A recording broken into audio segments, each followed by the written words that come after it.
dinner table. Susan Lee is here on that. Also, Smitty, stunning developments in the Alec Baldwin movie. Set in today with that really disappointing GDP number over the summertime. Yes, the Delta variant spread, but then what about the supply chain bottlenecks and inflation just skyrocketing prices? And that's really hurting the consumer right now. You looked through this report, so did I, and it looks like, personal consumption really falling off a cliff. You had spending on goods down 9%, and when the consumer powers around 70% of the economy, and by the way, they're not feeling that optimistic heading into the all-important holiday shopping period, it makes you wonder whether or not they're really going to open their wallets and spend like Wall Street expects, because they do expect some sort of pickup in the final 3 months of this year. Great question, but not before we all spend more on our goods and services. And we're seeing the containers on those ships still having a hard time getting those goods to where they need to go. And you talk about higher gas prices? Yeah. Well, companies have to absorb those costs, and a lot of times they don't absorb them. They pass them down to the consumer. Here's Del Monte,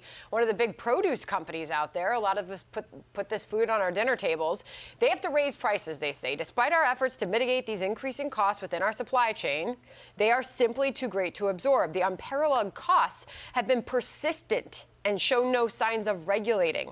It is necessary to implement inflation-justified price increases.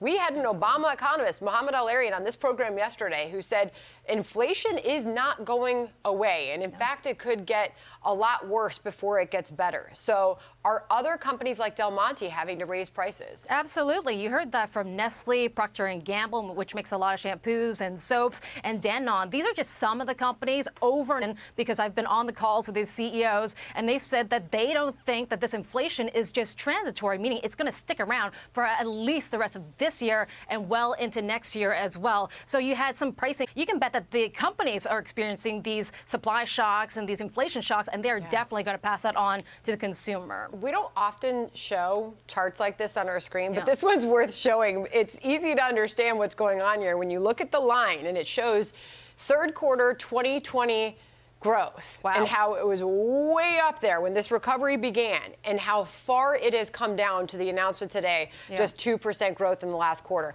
Put your political hat on for the last question here, Susan.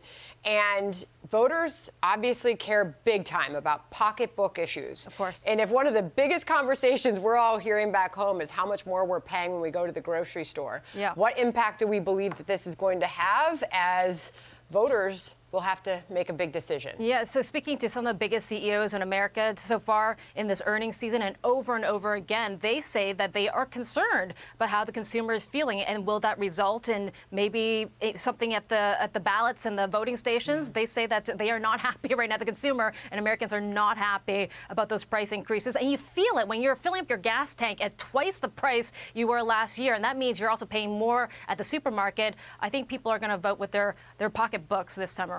Susan Lee, great to have you. Thank you from the Fox Business Network. So 2%.